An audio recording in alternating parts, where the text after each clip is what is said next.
Hello friends, welcome to our channel. I am C.H. Javinder Singh, a practicing company secretary in Delhi and Noida. दोस्तों हम बात करेंगे आज MCA clarification के regarding जो MCA ने 30 मई 2022 को इशू की थी, जिसमें माइक्रो फाइनेंस कंपनी के रिगार्डिंग बात की थी।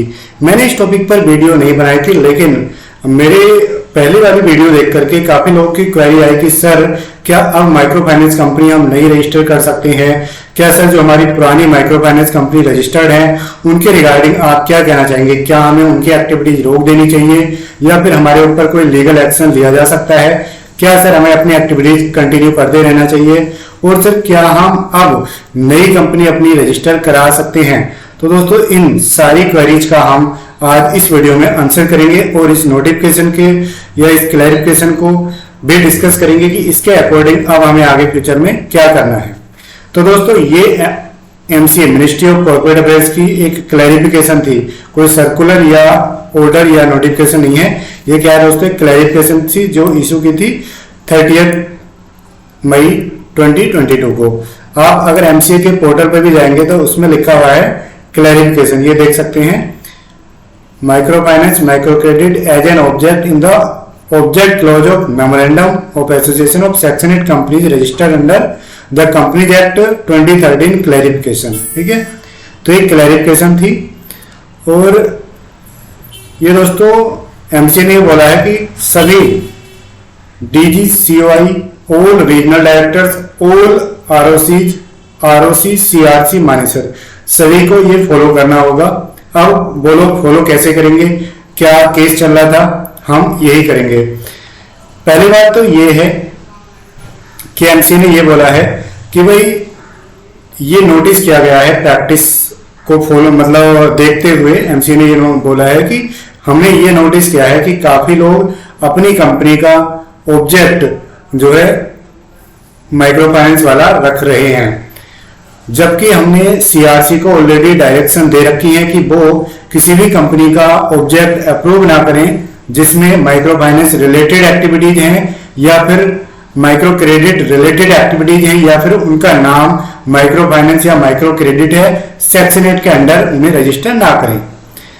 तो एमसी ने ऐसे बोला है कि सीआरसी को तो हमने मना किया हुआ था और सीआरसी ऐसा काम कर भी नहीं रहा है। लेकिन एमसी ने ये नोटिस किया कि भाई हमने ये देखा है कि काफी लोग नॉर्मल सेक्शन 8 कंपनी अपनी रजिस्टर कराते हैं सीआरसी से और बाद में आरओसी को कांटेक्ट करके अपना मेमोरेंडम स्पेशल रेजोल्यूशन पास करके मेमोरेंडम अपना ऑल्टर कर लेते हैं, चेंज कर लेते हैं और उसमें माइक्रो फाइनेंस या माइक्रो क्रेडिट रिलेटेड ऑब्जेक्ट जो है ऐड कर लेते हैं, जिससे वो काम कर पाए माइक्रो फाइनेंस वाला।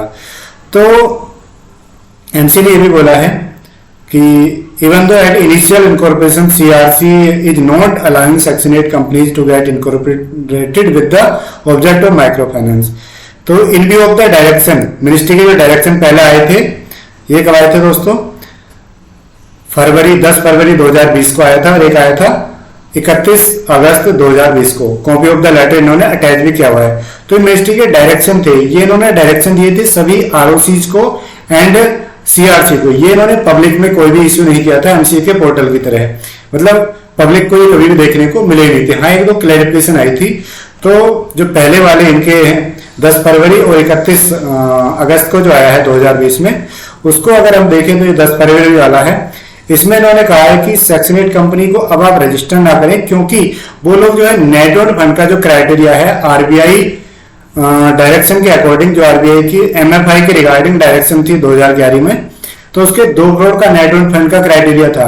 तो एमसी ने अपने डायरेक्शन में जो 10 फरवरी को आया था, इन्होंने ये बोला था कि आप कोई भी ऐसी कंपनी रजिस्टर नहीं करेंगे माइक्रो फाइनेंस ऑब्जेक्ट के साथ में जिसकी जो नेटवर्क फंड है यानी कि पेड अप कैपिटल है वो 2 करोड़ से कम हो।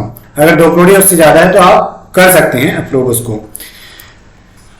ठीक है, नाम के रिगार्डिंग मेनली यहां पर इन्होंने बोला था। उसके बाद इन्होंने 31 अगस्त को फिर से एक वो दिया, तो इन्होंने फिर ये बोल दिया कि भाई आप सिर्फ इनकॉर्पोरेशन को ही नहीं रोकेंगे, आप अगर कोई कंपनी अपना ऑब्जेक्ट भी चेंज कर रही है तब भी उसको आप अप्रूव नहीं करेंगे, क्योंकि वो आरबीआई डायरेक्शन 2011 के अकॉर्डिंग नेटवर्क फंड और कुछ अदर रिक्वायरमेंट को पूरा नहीं कर रही है।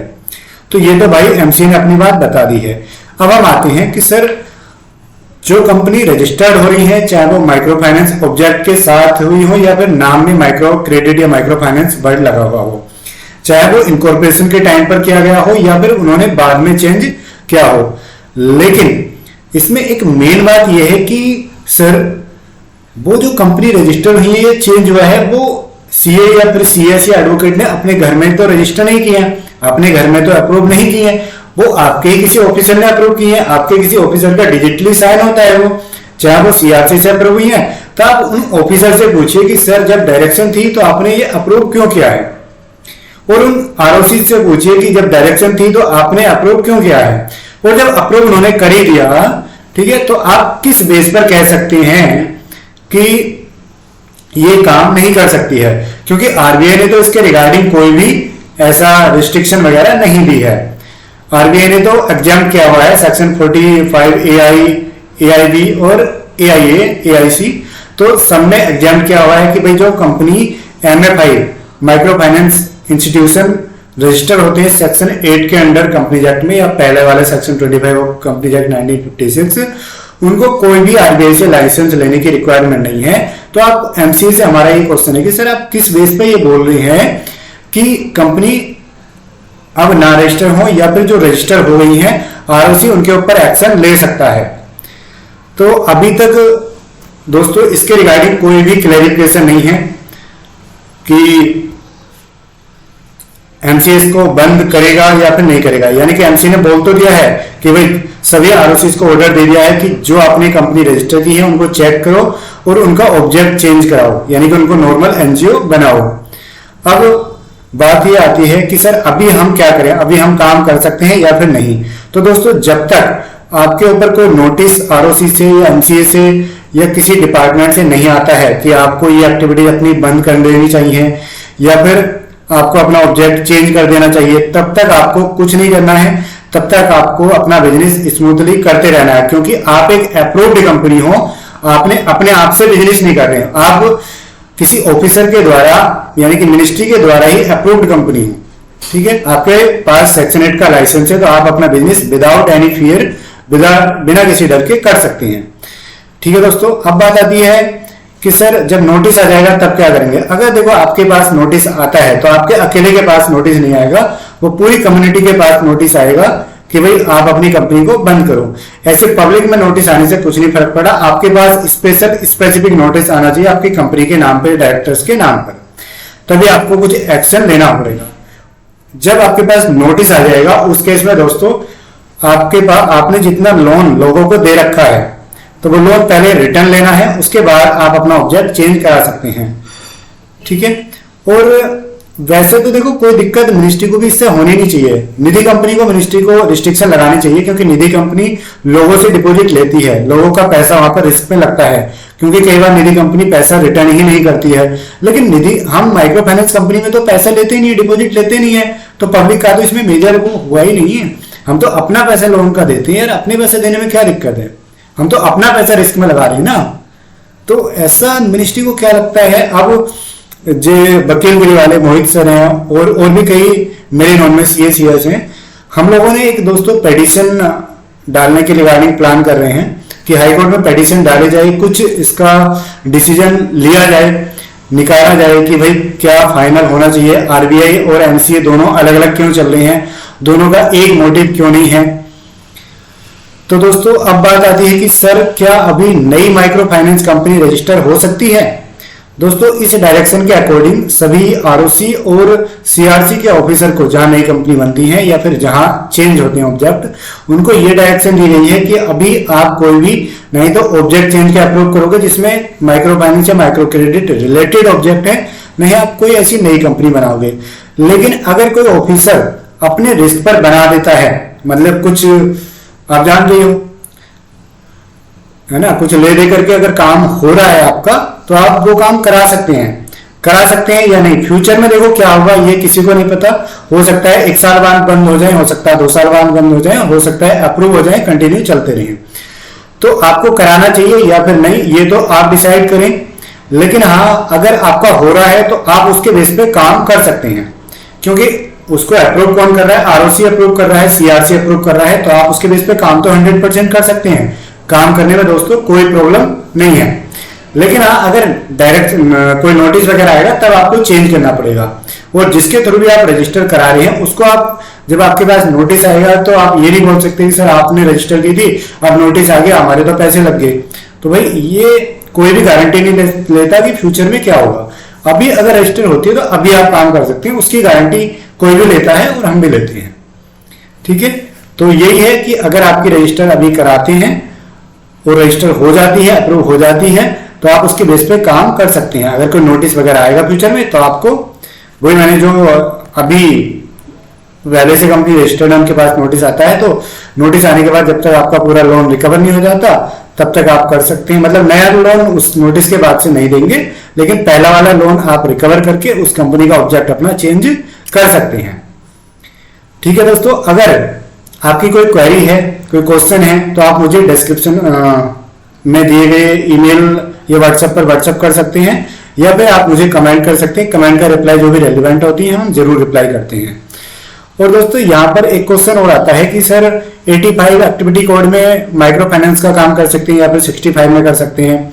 तो दोस्तों दोनों कोड में आप माइक्रो फाइनेंस का काम कर सकते हैं। और ये बात मैं बताना चाहूंगा, जिन लोगों की 65 एक्टिविटी कोड में माइक्रो फाइनेंस कंपनी है ना, उन लोगों को ज्यादा रिस्क है। सबसे पहले आरओसी के अगर नोटिस आएंगे, सीआरसी के अगर नोटिस आएंगे, तो सबसे पहले दोस्तों उन्हीं कंपनीज को आएंगे। ठीक है, क्योंकि वो एकदम एक्टिविटी कोड से ही ट्रैक होती हैं, हाईलाइट हो जाती है कि भाई ये तो माइक्रो फाइनेंस वाली है पक्का। लेकिन जो 85 वाली है उनका अगर ऑब्जेक्ट वो पूरा पढ़ेंगे, रीड करेंगे तभी पता लगेगा, अदरवाइज उन्हें एक्टिविटी कोड से सिर्फ पता नहीं लगेगा। फिल्टर लगा के इजीली पता नहीं लगा सकते, और जब तक वो पता नहीं लगा सकते तब तक आपके पास नोटिस नहीं आएगा। और अगर आपके पास नोटिस नहीं आ रहा तो आप ये काम कर सकते हैं। ठीक है, अब बात आती है कि सर हमारा जो मेन ऑब्जेक्ट है उसमें तो ब्रीफ में लिखा रखा है कि इकोनॉमिकल एड टू पुअर और नीडी पर्सन को प्रोवाइड कर सकती है, लेकिन एंसिलरी या अदर ऑब्जेक्ट जो है उसमें लिखा हुआ है पूरी डिटेल में क्या माइक्रो फाइनेंस, क्रेडिट और लोन का काम कर सकती है। क्या हम इस बेस पर भी काम कर सकते हैं? जी हाँ दोस्तों, बिल्कुल कर सकते हैं, क्योंकि जो मेन ऑब्जेक्ट होते हैं वो ब्रीफ होता है और जो अदर ऑब्जेक्ट होती है वो उसको इलेबोरेट करके डिटेल में दिया गया होता है। तो जो आपके अदर ऑब्जेक्ट में भी जो एक्टिविटीज लिखी हुई हैं आप उसके बेस पर भी काम कर सकते हैं, लेकिन पूरा पूरा उसके बेस पर नहीं करेंगे, थोड़ा बहुत रेलिवेंट आपका मेन ऑब्जेक्ट में भी होना चाहिए।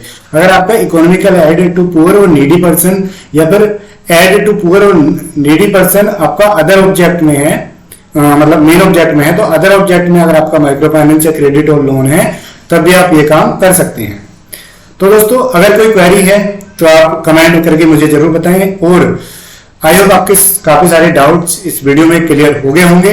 तो इस वीडियो में इतना ही, मिलते हैं नेक्स्ट वीडियो में, तब तक के लिए बाय बाय।